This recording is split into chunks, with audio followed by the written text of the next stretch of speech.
Hello, everyone, and welcome to this edition of the Untitled Anime Show, where in this episode we review the anime soon-to-be classic, How Not to Summon a Demon Lord. Yeah, this is going to be another polarizing episode, folks. Sadar, tell us all about it. How Not to Summon a Demon Lord, or the direct translation, The Otherworld Demon Lord and the Summoning Girl's Slave Magic. Yeah. That's a mouthful. It began as a light novel series. The manga adaptation original run began in 2014 and is still ongoing after 12 issues. The anime series was adapted by Agia Do Animation Works and ran in 2018. The series was recently picked up for a second season by Tezuka Productions, and season 2 is scheduled to premiere in 2021. The plot follows a diehard gamer, which is an understatement, who is mysteriously transported to a virtual world of his favorite MMORPG with the appearance of his own character in the game, the Demon Lord Diablo. Such an original storyline. I know. Two young girls summoned him with the intent of him being their slave, but thanks to his magic ring ability, Magic Reflection, their enslavement spells rebound, and both girls immediately find themselves enslaved by the Demon Lord Diablo. The three begin looking for a way to remove their slave collars, while Diablo also begins helping them with personal issues. If you're interested in How Not to Summon a Demon Lord, you can stream it on Funimation or Crunchyroll. Outstanding. So we score everything on a set of categories with our numbers not to exceed 5, and this week we have our scores listed on the screen below, but we're going to start with originality. Typically we start lowest to go as highest, so Sadar, you gave this a 2 for originality. I did. I love Isekai. I love Isekai in every format, and while I think that part of the intent of this story is to make it as stereotypical as possible, it really is as stereotypical as possible when it comes to the Isekai trope. So I couldn't give it a better score. It really is. Duck, you gave this a 2. Yeah. Guy gets stuck in a video game. He's an overpowered character. There's some girls obsessed with him. That's about it. I don't know how to start rating these, because like it's really a very reoccurring theme, and I don't want to you know what I mean. Like maybe this didn't come out before, or maybe this came out before Overlord, or some of the other shows we've done that are a very similar presence. But I don't know which one's the most original out of it. It's just an overused trope, so it's hard to rate it high on originality. Yeah. See, I gave it a 3, and with Isekais, you have to take out the I died or I just woke up in another world and I play video games, because that is going to be the overarching story involved in every single one of them. So taking that... Go ahead. Sorry, go ahead. So I was just going to say, I think what we're starting to see with the Isekais are Isekais that make fun of Isekais. And that's exactly what this is. This is one of the ones that really started to make fun of the series. There's another one that I'm not going to mention just yet because I really want us to do it. But it all but just says, I went and got myself Isekai'd. And it's making fun of the genre without just making it all about making fun of the genre. The guy understands exactly what happened. He understands the concept of Isekai, and he finds himself there. And I think they're taking the trope and they're making fun of the trope in an original way. So I gave it a 3 out of 5.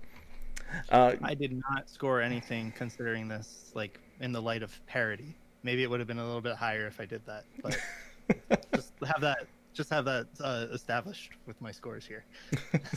Okay, so story, I gave it a 3, mostly because it's an Isekai. I mean, really, you take a basic genre, you take an archetype of the story, and you just basically change the character names and change a little bit of the story, and you've got a brand new Isekai. For some reason, I don't know why, but how come Isekais always take place in games that are in the fantasy realm? How come there's never a sci-fi one or anything of that nature, or an old cowboy western? It's always got to be a fantasy thing. I don't get it. Those are the big MMOs. They are. So story-wise, Duck, you also gave this a 3. What a freaking roller coaster this series was. Seemed like every time it would start to get good into something deep, then they had to ruin it with the over-sexualized characters and like the sexual themes present throughout the whole series. Like, oh man, we just had a cool fight, and I'm out of magical power, so I gotta lay here for 3 days. Unless you rub your boobs on me, then I can get up instantly. Magical boobies, man. Come on, magical boobies. If I want He's to a see demon. if I want to see magical boobies, I'm gonna go watch something else. And then there's a couple scenes that left a really bad taste in my mouth, like with the whole the elfin character's brother, forcing one to have babies with her, and using magical potion to take her clothes off. I just, stuff like that is not, I don't think it's very tasteful, and I don't like watching it. And then the scene where the main character gets drunk and is with the guild leader, it's like, I don't know. I know it's seen differently over, no, actually, it's in this instant. Okay, so we've talked about sexualization in anime and stuff in Japanese culture and how it's viewed differently. Rape's rape, and it's not viewed differently at all. It's still very much a no-no. So, in my opinion, no place in the story, and I'm going to continue to negatively rate anything that includes it as story points. Okay, let's see here. Sadar, you gave it a 4. I did. I really wasn't considering the sexual assault arcs when I was scoring this. And I think Duck's got a good point there. I scored this highly based more on what you were discussing, Raz, with originality, and that I approached this as satire before anything else.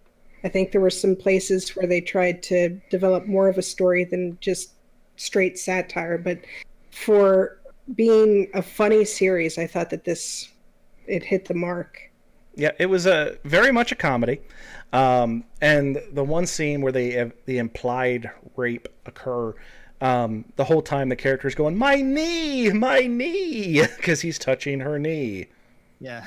But the other one that Duck was referencing with the elves, there is an uncomfortable scene in there with an incestual rape that doesn't quite happen, but it's implied that it's about to. So, luckily, the heroes inadvertently put a stop to it. I will ruin that part of the storyline for you, just so that you weren't completely turned off from watching the show, because it is a very good show. It's a good comedy aspect, except for one really dark, out of place storyline. Okay, so moving on to artwork, Duck, you gave this a 2. Yeah, they didn't really have cool spells. Yeah, that's generally my biggest appeal when I'm watching something. The spells, the powers that all the different characters can use. This was just kind of like magic circles and like lights a little bit. It wasn't. On top of that, the boobs everywhere. I mean, okay, so there's 2 types of characters, female characters in the show. You're either flat chested and look like an 8-year-old boy, or you are very, very well endowed woman, and your cleavage is out there. This is very, very, very much in the intro. Sadar, what do you think of the intro of the show? Okay, the first episode, the first time I watched this, I literally said, "Are you freaking kidding me?" in the intro, because of what Duck's talking about. But again, if we look at it the way I'm looking at it, as this series is satire, that's anime, man. If you're not used to like overdeveloped or underdeveloped ladies' chests, and if you can't get used to that, you might want to reevaluate the medium that you're going to for your entertainment. So, yeah, it was over the top, but satire. It is. Just to brace yourselves for this, in the opening intro, there's one character whose breasts defy the laws of physics, and and it is very much like right here in your face. It's so much so that it's so out of place, even for the intro, that Funimation, if you actually look up the OP video for how to not to summon a demon lord, at the end they always replay a different clip, slightly opaque in the background, so they can have you, click here at the end, just like at the end of our videos. And that is the exact clip that they chose. Was this? My side effects were ass. You forgot the sloshing. There is a sloshing in some instances. So. But don't let this detract you from the fact that the artwork in the series was actually pretty good. Like, the characters were drawn nicely. They were pretty. Yep. See, I gave it a 3, and mostly because I think the artwork is very good. It didn't have any vector art, which that is like you want to get a 1 in my book. Put any kind of vector art in there at all. But like Duck said, they could have done a lot more with the action scenes, because there is an abundance of action scenes in there. Not as many as you'd suspect in like an action show, but this is a comedy first and foremost. So there is quite a bit of action in there, and they could have done a lot more, because the fights were actually taken in a serious manner. They're not actually comedic type fights. It doesn't end with somebody pulling out the magical stick of destiny or something. No, there actually is legitimate. There's tension, there's a build up, and there's a finality to them. But I think they could have done more with the animation on that. Moving on to depth, let's see. Me and Duck both gave it a 2. Duck, why don't we start with you? Okay, so the reason it gets a 2 is because they really didn't do that much world building at all. And then we get a slew of characters introduced throughout the time, and then it's like, oh, I'm like this, but you don't know why I'm like this. You know what I'm saying? Like, we learn new things about the characters, but then it's hard to articulate what I'm trying to say. Yeah, I think I can do it a little bit. So what Duck's saying is, a lot of times in this series you're introduced to something, a new character, a new location, a new mechanic, and you're not really like, why is it this way? It's just you accept that it's the way it is. As you're looking at it from the character's perspective of, I've played this game for years, so I know exactly how this works. But more importantly than that, since this is a satire of a genre, it's making fun of the genre. So if you're watching a satire of something, you have to have a general knowledge of what that thing is. So they didn't go really in depth into trying to explain a lot of stuff, because they figure, if you're watching this, you already know it. So trying to bring somebody in that has no knowledge of it, I can see would be very difficult for them to do. Yeah, I think the difference is, in other isekai that we've watched, there's an arc where the character is learning things, and that's teaching me about the world too, and this doesn't have that. So maybe that's the meat that's connecting all the dots, that I'm like, oh, okay, I guess that's it then. So Sadar, you gave Depth a 3. I did. Didn't think this was an anime that tried to be deep, but there were just little elements in there that were nuggets for people who were really paying attention that I enjoyed. Like, the Diablo's character is confused a couple times by the way people respond to him, and then at some point he realizes that even though he doesn't mean to be screaming, and the viewers don't see him screaming or don't hear him screaming, but it's apparent that the other characters in the series hear him scream everything he says. So he is more his character than what he thinks he is. And when I say that, I mean his character from the video game that he played. Just the nuggets like that I enjoyed. Very, very fair point.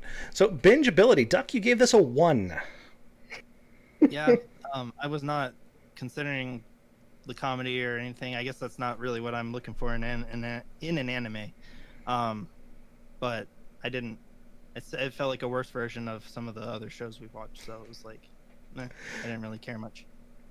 Okay, well, fair enough. Everyone has their own opinion. That's what the purpose of the show. Sadar, you give it a 4. I did. I thought this was a really fun anime. It was like, I laughed and I enjoyed myself, but I wasn't going to die if I didn't watch the next episode immediately, even though I did want to watch the next episode immediately. Well, I'm not going to say I didn't watch it on pain of death, but I gave it a 5 because I did watch the whole series front to back, all in practically one sitting. I enjoyed the heck out of this one. There was a lot of jokes in there, and a lot of the characters' inner monologuing when he was realizing like certain things that are outside the norm were just hysterical. And again, though, but it's the OP character. It brought into a magical world, blah blah blah. But just the difference in that this character recognizes what's going on.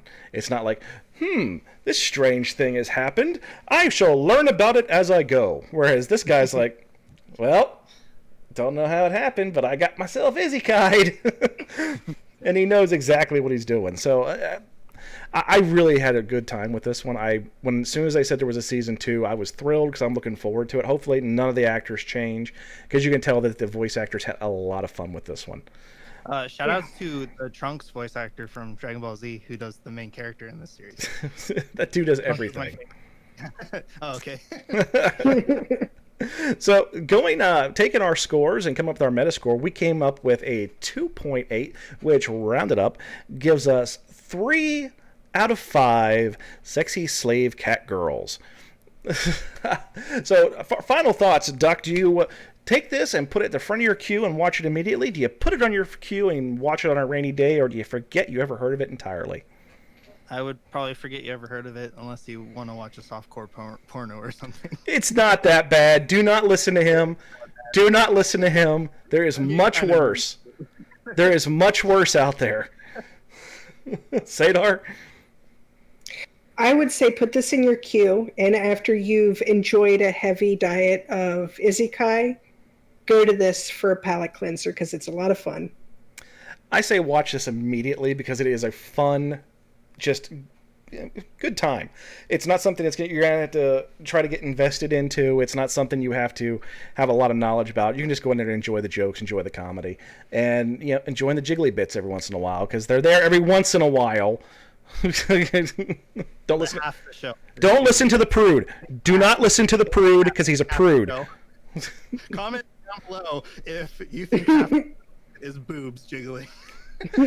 And also comment if you believe that's not really a problem.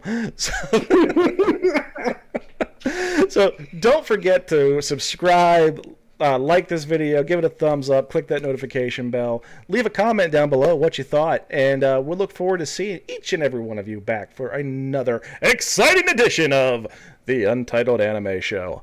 Have a good week, folks.